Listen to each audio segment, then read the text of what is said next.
All right, let's continue on with chapter 10, discrepancies between Kalachakra and other tantras.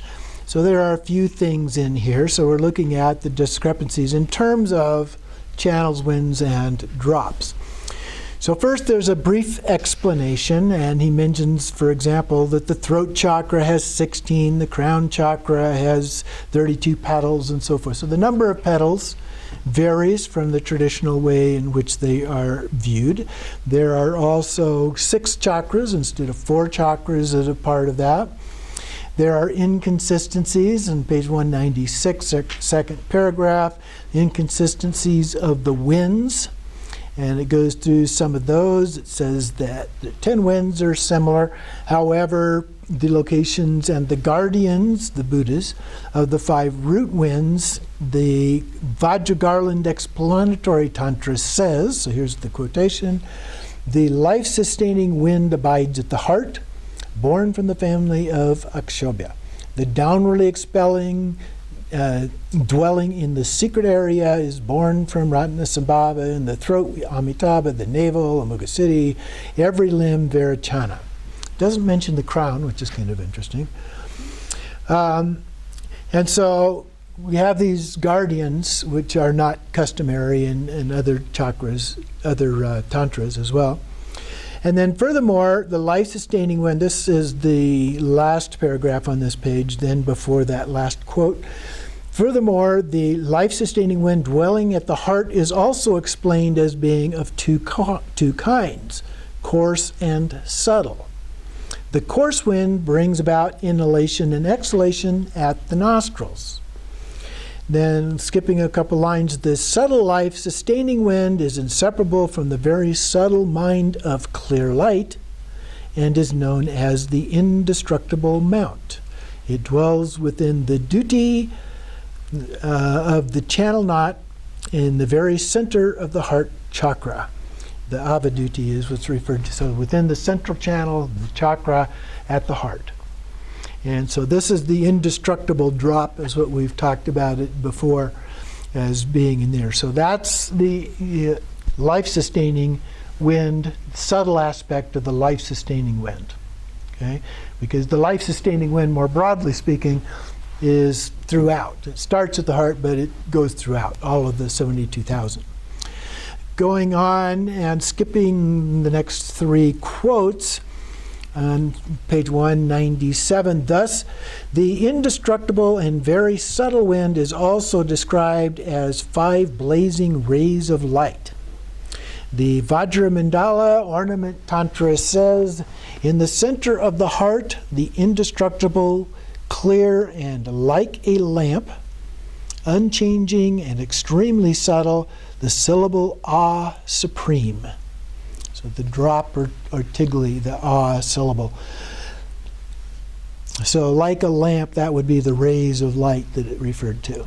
And then continuing on, this too teaches the very subtle, indestructible wind. Emptiness perceived when the innate wind returns to its place after the other winds have dissolved. And the very subtle life-sustaining wind. So this is the very subtle life-sustaining wind. This very subtle wind and its very subtle mind of clear light form the foundation of all phenomena of samsara and are the special meditative foundations of the 2 forms of a Buddha. So that would be the Rupakaya, Dharmakaya. With this wind being the special meditative foundation of this enjoyment body of a Buddha. And the enjoyment body, of course, is Sambhogakaya. And then continuing on into the next paragraph, the great commentary says that the mind of clear light is the foundation of all phenomena of samsara and nirvana, but does not even mention the very subtle wind. Furthermore, the main seat of the wind is said to be at the heart channel petals, which is at variance with the locations of the 4 winds, as taught in the other tantras. So we've got an inconsistency here. The guardians coincide with the life-sustaining and coexisting winds, but the upward moving as belonging to Ratnasambhava and downwardly expelling belonging to Vajrasattva, penetrating belonging to Amitabha and not Vairocana. Therefore, there is some discrepancy concerning the guardians of the winds. And then, concerning which nostril the winds pass through and their colors, from the Vajragarland explanatory tantra, the 5 Buddha families arise from the nostrils flowing upon the 5 winds, constantly active within the body. And then skipping a verse, then we have from the right, we have the lotus protector, Amitabha. From the left, we have the activity protector, Amoghasiddhi. From both, we have the jewel protector, Ratnasambhava. Then we have the gently flowing, and that's Vajra protector, Akshobhya or Vajrasattva. And then we have all the elements together with Vairocana. And then in meditative equipoise, constant recitation of these 4 mandalas, constantly day and night. So then, in the first paragraph there under the quotation on page 199, we have the 5 winds of the 5 Buddhas flow through the nostrils.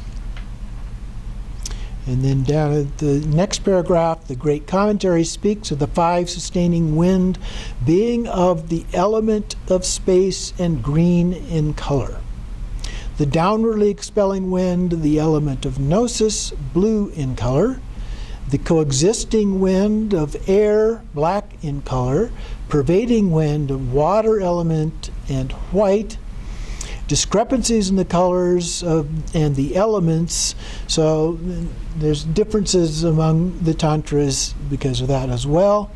Similarly, the great commentary speaks of the winds divided into 5 elements flowing in sequence and of their own accord through left, right, and both nostrils. There is therefore disagreement in the way wind flows through the nostrils. The Kalachakra, that altering sequence that we went through, is not in the other tantras. The hidden tantras and their commentaries speak only of 4 winds: fire, water, earth, and air. And then each flow in 900 breaths. In this way, each of the 4 winds flows 900 times multiplied by 6 in a single day. Moreover, each of the 900 breaths is divided into 4 sets of 225 winds, 1 for each of the 4 goddesses. And then it goes through that in the quotation, the top at 200 below the quotation. The winds of the 4 goddesses are correlated with the winds of the minor elements. So there's a little bit different structure in terms of the way these are organized and how they're associated.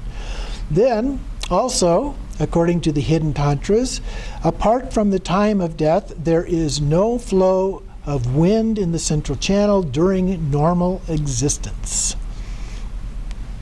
So the central channel has no winds, whereas in Kalachakra, it had that small number of winds that gets subtracted from the 1800 each time and so forth. So the great commentary, on the other hand, explains the 1800 breaths less the 56 1/4 that flowed through the nostrils during the flow and the time of changeover. Then between left and right nostril, 56 1/4 breaths of wind flow from the central channel. So at the time of changeover, then we have this small number of breaths from the central channel that enter into the equation and complete the set of 1800. Furthermore, the hidden tantras talk only of the winds of the 4 elements, flowing freely or predominantly through the nostrils, and do not mention the flow of the space element wind. Although in the hidden tantras, oftentimes air and space are the same. They're not differentiated here. The great commentary talks of the flow of the space element wind. The hidden tantras talk of 900 breaths during each period of the 4 winds, 6 times, making a total of 24 wind movements. The great tantra talks of 1743 3/4 breaths of the 5 elements, changing 12 times to form 12 major wind movements. These therefore are discrepancies in the number of breaths and the number of wind movements. The hidden tantras say that, except for the movement of death, while on the path, the winds do not flow in the central channel. Now, when we bring the winds in the completion stage practices in the normal tantras, when we bring the winds into the central channel, there actually is some movement as we bring them in, depending on where it is. If it's at the navel, you're right at the entrance there, so there's very little movement there. But sometimes in different ones it gets moved to the heart, or it gets moved to the crown, less likely at the throat, but usually one of those others.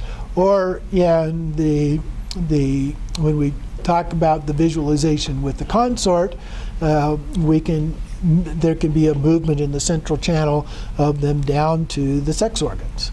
And so that's, again, a different experience where the winds can actually flow in the central channel.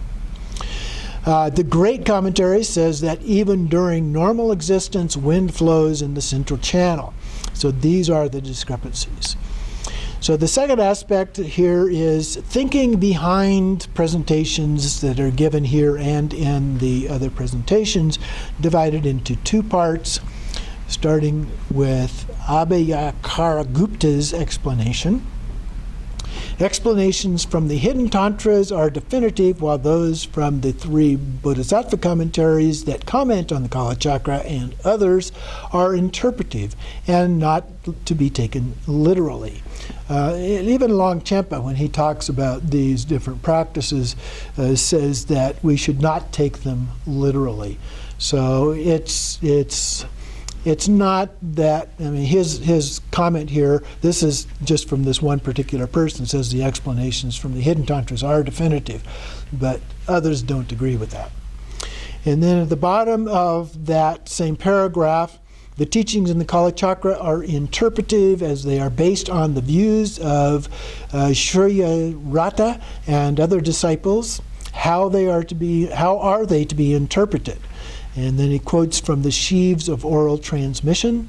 The fifth element of space is pervasive, and so only flows at the times of the four mandalas flowing at the four places. It was therefore not taught as being separate. This was spoken of by the Venerable Aryadeva. From the openings of the Vajra and Lotus, rays of light rise and travel upward to the flow from the tip of the nose. Within them, the four mandalas of the four elements of earth, water, fire, and air are exhaled. The pervading wind does not emerge. It is together with the pervading rays of light. So one element, mandala, pervades the four elements, and so this is being validated with another quotation that he gives here, but I'm not going to go through the quotations, so skipping down below all of those in the regular paragraph, these quotes establish that within the flows of wind and the four element mandalas, the space mandala wind does not flow independently or predominantly during normal existence. At the bottom of that same paragraph, presentations therefore found in the Bodhisattva commentary on the Kalachakra Tantra and so forth are explained as being subject to interpretation. Okay, so he's kind of repeating himself.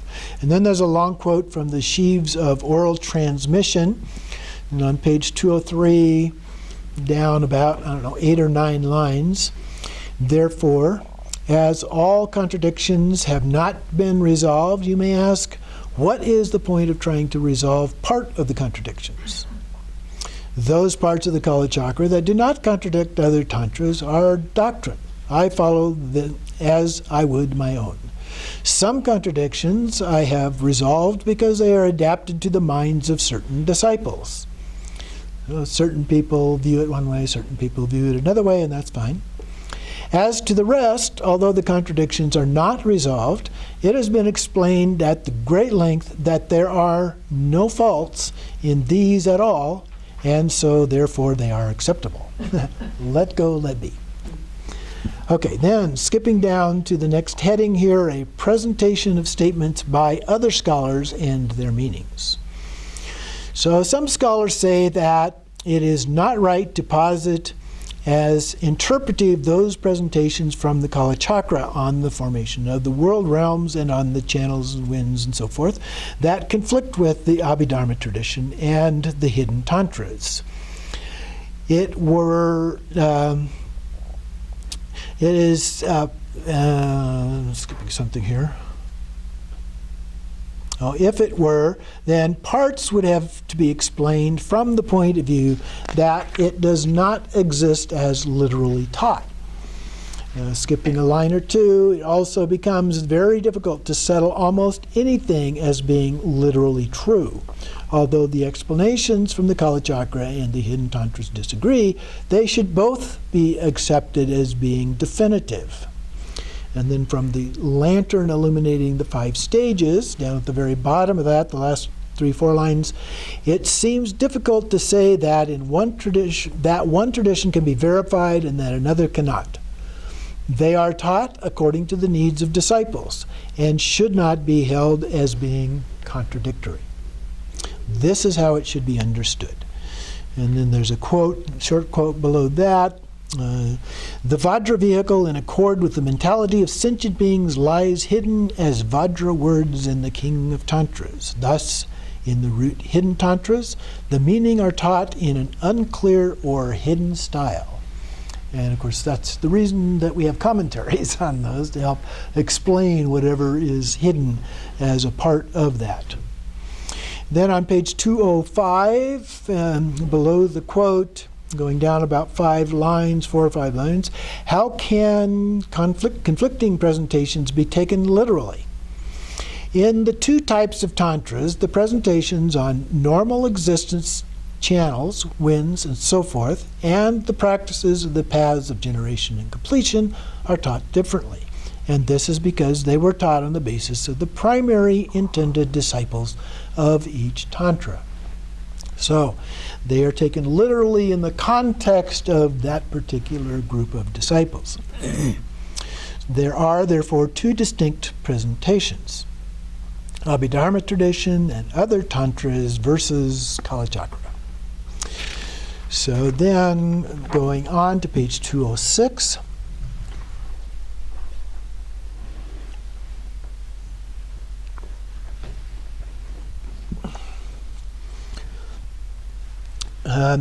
Just below the quote at the top, this page teaches in Kalachakra, the 156 channels comprise the 32 channel petals in their secret place, 64 in the navel, 8 in the heart, 32 at the throat, 16 at the forehead, 4 at the crown. These are visualized as 156 lotus-seated gods and goddesses. So on each of the chakras, each of the petals, we have all of these deities. And then we meditate upon them. Likewise, in the 3 upper channels, to the left, right, and middle, plus the 3 lower channels of fluid, excrement, and urine, are visualized and meditated upon as the 6 families. This generation stage practice ripens the continuum of the meditation of the 6-branched yoga of the completion stage, which penetrates the channels, winds, and drops, and brings the yogi to ultimate happiness. So it's kind of an overview of the purpose and function here. At the bottom of the same page, 206, if the yogi does not induce winds into the central channel by way of the 6-branched yoga, the ultimate result of deathlessness is unobtainable. So we have to move those winds into the central channel in the completion stage practices in order to achieve enlightenment, according to the tantras.